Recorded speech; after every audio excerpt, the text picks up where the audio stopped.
요한복음 17장의 큰 예수 그리스도의 대제사장적 기도의 주제는 아버지와 아들이 하나가 된 것과 같이 저들도 하나가 되게 하옵소서.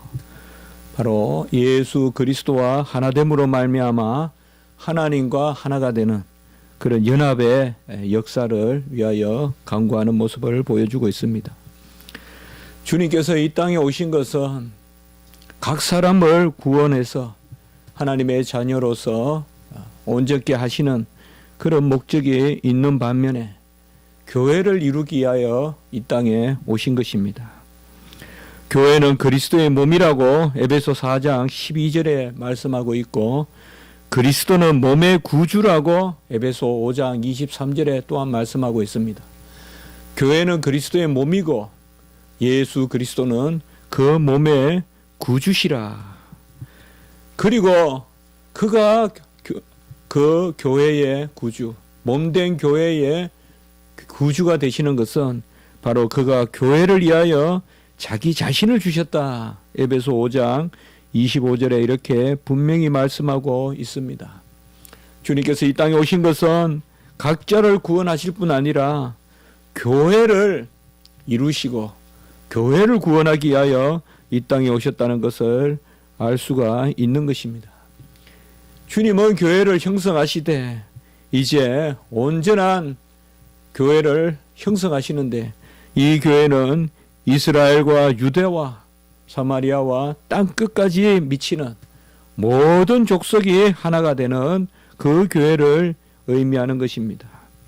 그리하여 에베소서 2장 13절의 말씀에 보면, 전에는 너희들이 서로 멀리 있었는데 이제 우리가 그리스도의 피로 가까워졌다라고 이렇게 또한 말씀하고 있습니다.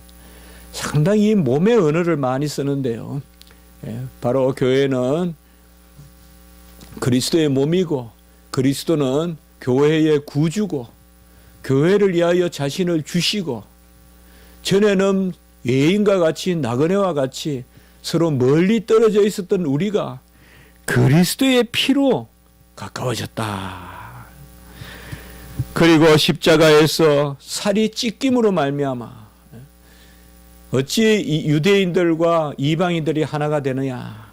그것은 바로 십자가에서 살이 찢기고 그 찢긴 살로 함께 모여들어서 하나가 된다. 아주 이러한 그런 표현을 특별히 에베소 2장 16절에 보면, 십자가로 이 둘을 한 몸으로 하나님과 화목되게 하려 하심이라 라고 이렇게 말씀하고 있습니다. 금방 제가 에베소 4장, 5장, 2장 이렇게 쭉 인용을 했는데, 에베소 말씀에 보면 특별히 예수 그리스도가 교회의 몸이고 그가 자기 자신을 주심으로 교회의 구주가 되시고 그의 피로 우리가 서로 하나가 되고 그가 십자가로 우리를 화목케 하셨다. 이렇게 말씀하고 있는 것입니다. 오늘 20절에 보면 내가 비옵는 것은 이 사람들만 이함이 아니요 그들의 말로 말미암아 나를 믿는 사람들도 이함이니라고 이렇게 말씀하고 있는 것입니다. 이제 이 주님의 기도는, 이 땅에 오신 예수 그리스도의 기도는 이 사람들은 바로 사도들과 제자들을 의미하겠죠.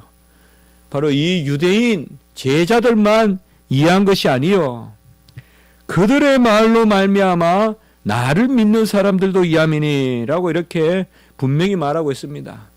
이 제자들의 말로 말미암아 예수 그리스도를 믿는 사람들, 이것이 곧 뭐를 의미합니까? 바로 이방인들, 땅끝까지 복음이 전해져서 이제 말씀을 믿는, 여기에 예수님의 기도가 이제 구약의 그런 기도를 넘어서서 온 인류를 향한, 택함받은 전체 인류를 향한 그 대제사장적 기도라는 것을 우리에게 말씀해 주고 계시는 것입니다. 특별히 이 20절의 말씀을 통하여서 이들을 이해할 뿐 아니라 이들의 말로 말미암아 나를 믿는 자라고 함으로써 바로 이러한 교회의 하나됨의 유일한 길은 결국 믿는 자들이 말씀을 전하여서 또 믿는 자들을 하나님 앞에 세우는 그 일로 말미암아 교회가 하나가 된다. 아주 핵심적인 그런 말씀을 우리에게 보여주고 계시는 것입니다. 전하는 자가 없이 어떻게 들으리요? 하나님의 나라, 그리스도의 나라가 이루어지는데 그 그리스도의 나라, 하나님의 나라, 곧 교회는 오직 믿는 사람들의 수가 늘어나고 충만하는 수까지 차야 되는데 그 믿는 사람들의 수가 어떻게 늘어나느냐?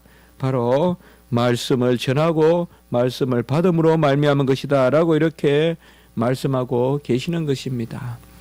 곧 오늘 20절의 말씀은 이 제자들을 위하여 기도하고 이들이 말씀을 전함으로 나를 믿게 되는 그 백성들, 그들이 이제 21절에 보면 하나가 되게 하옵소서. 어떻게 하나가 되게? 아버지가 내가 하나가 된 것과 같이 저들도 하나가 되게 하옵소서라고 이렇게 말씀하고 있습니다. 우리 주님의 기도는 교회가 하나가 되는 이 교회의 카톨리시티, 곧 보편성, 유니티, 유일성에 대해서 말씀하고 계시는 것입니다. 교회는 하나입니다.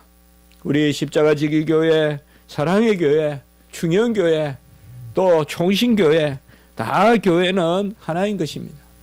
어느 곳에 있든지 교회는 한 몸입니다. 예수 그리스도를 함께 증거합니다. 몸은 살아있는 인격체이기 때문에 어느 일부가 아니라 인격 자체를 드러냅니다.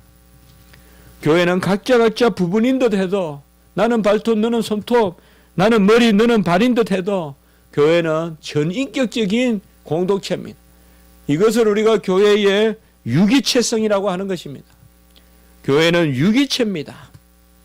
그러므로 이방 교회든 이스라엘 교회든 사마리아 교회든 다 한 교회입니다. 애굽에 있는 교회든 페르시아에 있는 교회든 다 아프리카에 있는 교회든 한 교회인 것입니다. 어찌하여 하나가 되느냐? 그것은 예수 그리스도 안에서 하나가 되기 때문에 예수 그리스도 안에서 하나가 되어서 함께 하나님께 속하기 때문에 우리가 교회가 하나가 되는 것입니다. 아기 예수 그리스도 이 땅에 한 분으로 오셨습니다. 한 몸으로 오셨습니다. 그 공로로 모든 교회가 구원을 받습니다. 그러므로 누구나 그 공로에 동참하는 그 교회와 성도는 하나인 것입니다. 동일한 유기체입니다. 그래서 교회는 서로 위하고 서로 돕고 눈과 발이 서로 자기를 주장하지 않고 서로 돕고 눈은 보고 발은 걷듯이 교회도 서로 돕는 것입니다. 내 교회를 주장해서는 안 됩니다. 내가 교회에 세력이 있다고 주장해서는 안 되는 것입니다. 그리하여 에베소서 4장 4절에서 6절까지 말씀해 보면 오늘 계속 제가 에베소서 거의 전체를 읽으면서 이렇게 인용을 하고 있는데요. 왜냐하면 이 에베소서야말로 예수 그리스도와 교회의 하나됨을 통하여서 하나님과 하나 되는 오늘 이 요한복음의 기도. 그래서 간혹은 우리가 주석을 보면 이 요한복음은 바울의 그런 신학과 상당히 일맥상통하다 하는 부분이 바로 이런 부분인 것입니다.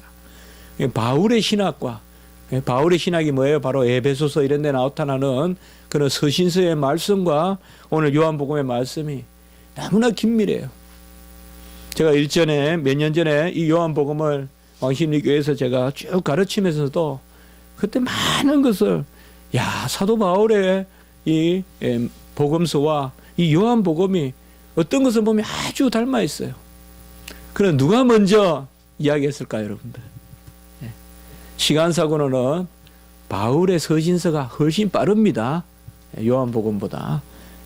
그렇기 때문에 오히려 바울의 신학이 이미 그 바울이 전했던 복음이 물론 바울의 복음이라고 해서 바울의 복음이겠습니까? 그리스도의 복음인데 그 그리스도의 복음이 이러한 진리로서 이미 많이 알려졌다라는 것을 우리가 알 수가 있어요.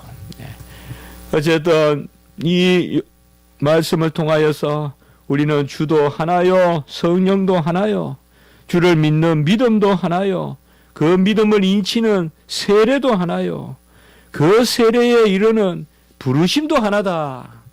에베소서 4장 4절에서 5절의 말씀입니다. 주도 하나요, 성령도 하나요, 믿음도 하나요, 세례도 하나요, 부르심도 하나다. 이 하나됨에 대한 의식이 많이 결여되어 있어요. 초대교회 성도들은 믿는 자들이 만나면 포옹을 하고 서로 이해하고 자기 집에 들여서 재우고 다 씻겨주고 또 아침에 떠날 때는 또 노잣돈 주워 보내고 아주 긴밀했어요. 왜요?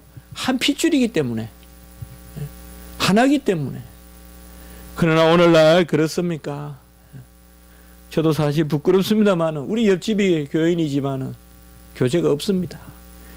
말씀은 이렇게 전하지만 우리가 정말 주도 하나요, 믿음도 하나요, 몸도 하나요, 성령도 하나요, 세례도 하나요, 부르심도 하나요.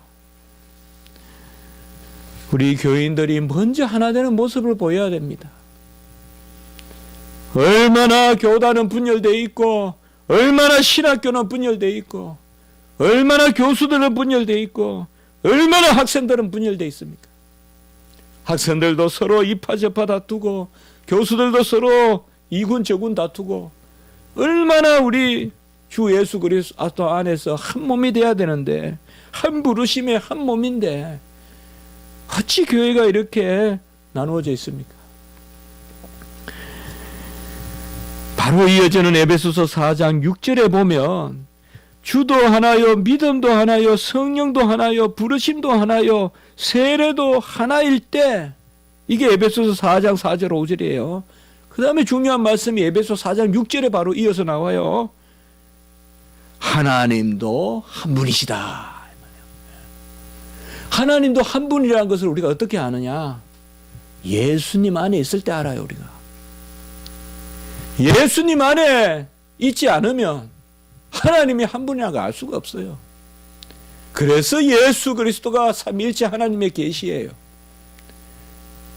예수님을 통하여 우리는 온전한 유일신앙에 이르는 거예요. 구약의 유일신앙이 온전한 게 아니라 예수님을 통하여 우리가 하나님은 한 분이시라는 유일하신 하나님 신앙에 이르는 것입니다. 바로 이러한 에베소서의 말씀, 이 말씀이 오늘 말씀이잖아요. 바로 아버지가 내 안에 내가 아버지에 있는 것 같이 그들도 하나가 되어 우리 안에 있게 하사 세상으로 아버지께서 나를 보내신 것을 믿게 하소서. 21절에 말씀하고 있죠.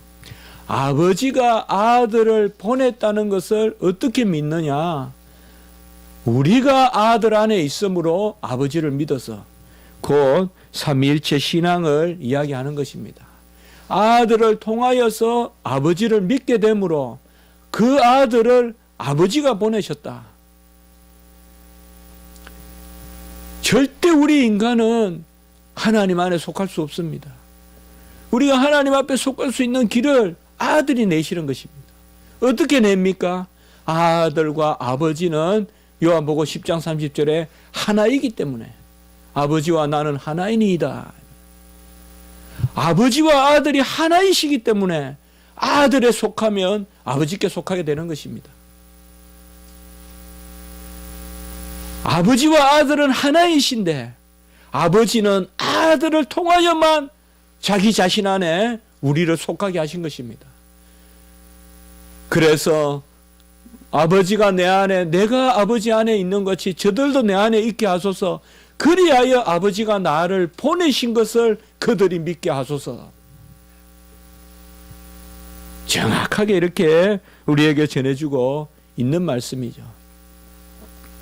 아들이 아버지 안에 계시고 아버지는 아들을 통하여서 우리가 아버지 안에 계시기를 원하셨기 때문에 우리가 아들을 믿음으로 아버지 안에 있게 됨으로 말미암아 우리가 아들과 아버지는 하나이라는 것을 믿게 된다는 거죠.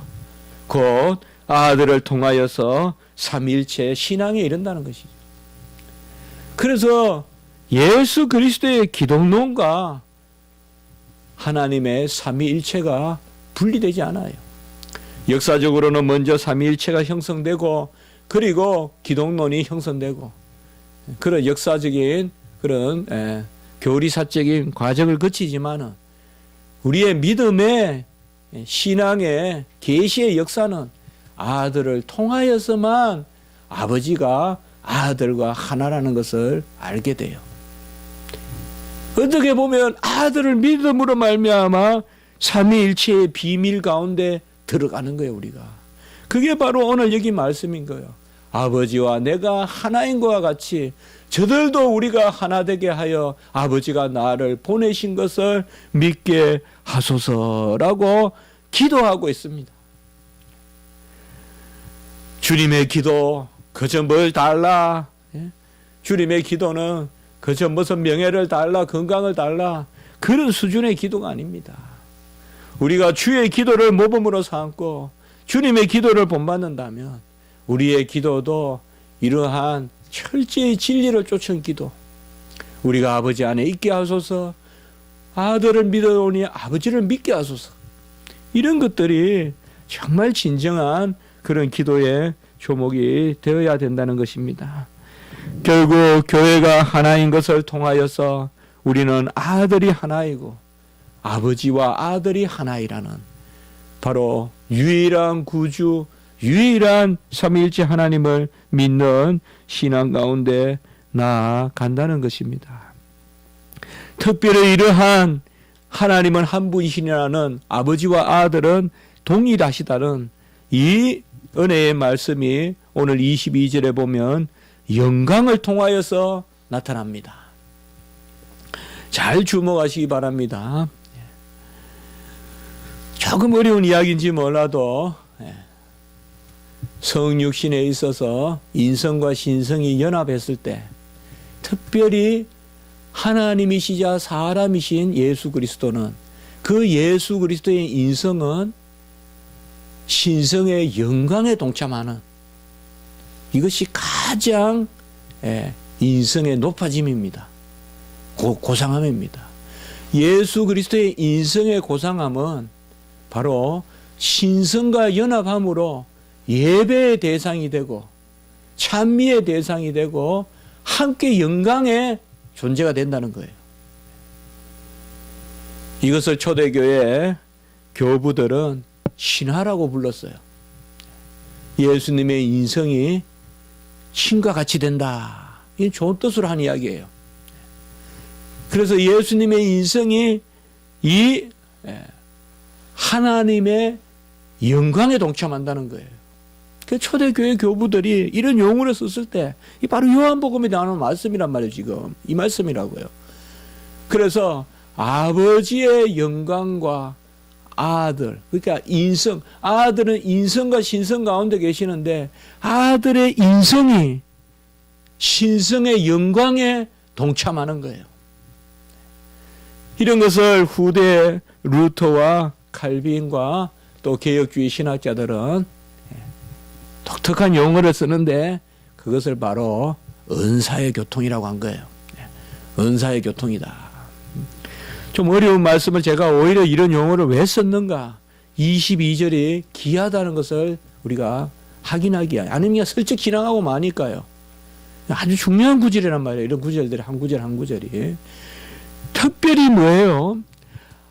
예수 그리스도가 신인 양성 가운데서 사람으로서는 우리와 동일하시고 하나님으로서는 아버지와 동일하신데 하나님으로서 아버지와 동일한 영광에 동참함으로 사람으로서 우리와 동일하신 그 인성이 신성의 영광에 동참함으로 우리도 그 영광에 동참하게 하게 하신단 말이에요. 이게 중요한 거예요. 우리도 영화롭게 된다는 거예요. 어떻게 영화롭게 되느냐? 우리가 어떻게 하나님의 영광에 동참하느냐?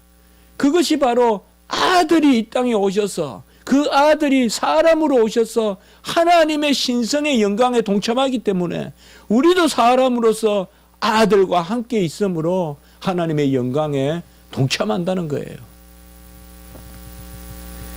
잘 생각해 보세요. 이사야 6장에 보면 바로 우리가 셰키나라 그래요. 히브리어로 영광이 나타나요. 성전의 영광.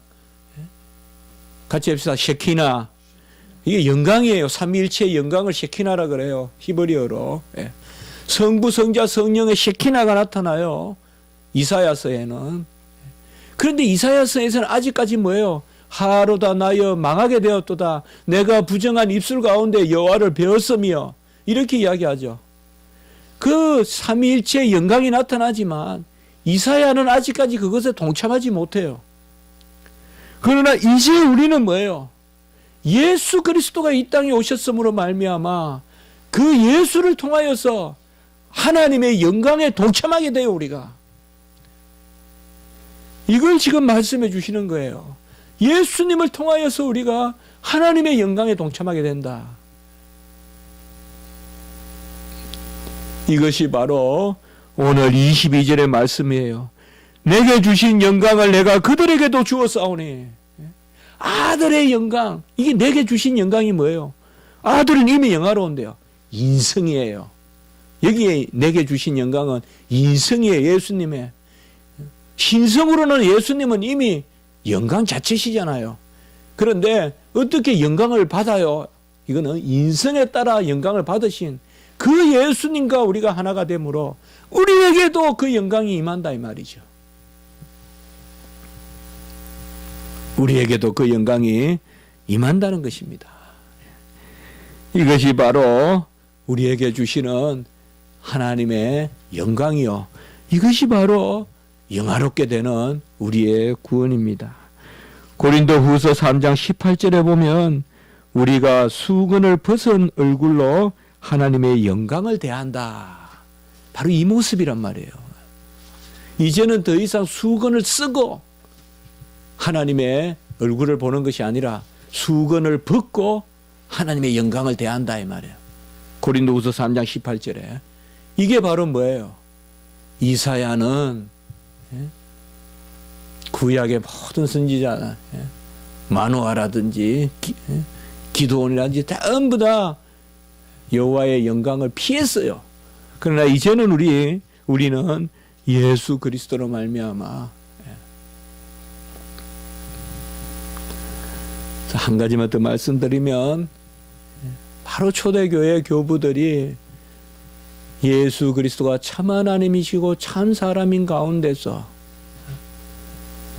그 인성 가운데 신성의 영광에 동참함. 그러므로 예수 그리스도는 신인 양성 가운데 우리의 기도와 찬미와 예배의 대상이 된다는 중요한 고백이 이런단 말이에요. 이러한 중요한 진리와 함께 바로 그 예수 그리스도의 기독론이 구원론으로 가는 거예요. 바로 우리도 그의 영광에 동참한다는 거죠. 이게 초대교회 교부들의 큰 신학이었어요. 큰 신학이었어요. 예수 그리스도가 참 하나님이고 참 사람이라는 이것을 고백함으로 말미암아 우리의 구원의 본질이 보이는 거예요. 그것을 오늘 예수님은 기도하고 있는 거예요. 내가 아버지와 하나가 된 것과 같이 저들도 우리와 함께 하나가 되게 해 주시옵소서. 내가 아버지와 만세전에 창세전에 가지고 있는 영광 우리 이미 나타났잖아요.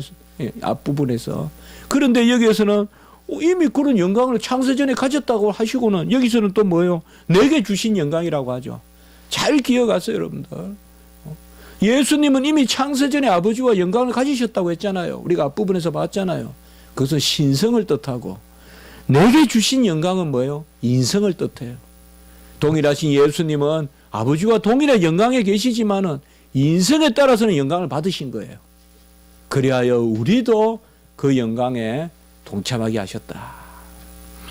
바로 아기 예수 그리스도가 이 땅에 오신 것은 우리가 그 영광에 동참하게 하려 하시려고.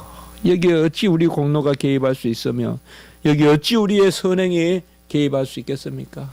오직 전적인 은혜로 오직 전적인 은혜로 오직 전적인 은혜로만 이 일이 이루어질 줄 믿는 것입니다. 한번 기도드리겠습니다. 거룩하고 자비로우신 하나님 아버지, 주님이 이 땅에 오심으로 우리와 같은 사람이 되셨고 그 사람의 자리에서 아버지의 영광을 받으심으로 이제 우리가 예수님과 함께함으로 말미암아 아버지와 함께하고 또 그 아버지의 영광을 예수님으로 말미암아 우리가 함께 나누게 하심을 감사합니다. 지극하신 하늘 영광이 이제 아들 예수 그리스도가 이 땅에 오심으로 우리에게도 임하는 줄 믿습니다. 우리가 성전의 영광에 동참하게 되는 줄을 믿습니다. 인격적으로 동참하는 줄을 믿습니다. 이러한 믿음 가운데 교회의 하나됨의 고백이 있게 하시고 아버지여 이 평화의 때에 우리가 하나가 되는 모습을 보이게 하시고 교회의 화평을 허락하여 주시고 또 아버지여 우리 인류의 화평과 우리 가정의 화평과 우리 국가의 화평과 서로 아버지여 분리되고 쪼개지고 나누어지고 서로 다투는 이 시대에 서로 아버지여 화목하게 되는 놀라운 역사가 화목의 어린 양 우리 어린 예수 그리스도 아기 예수 그리스도로 말미암아 이 땅에 평화가 있게 해 주시옵소서. 구주 예수 그리스도 이름으로 감사하며 기도드리옵나이다. 아멘.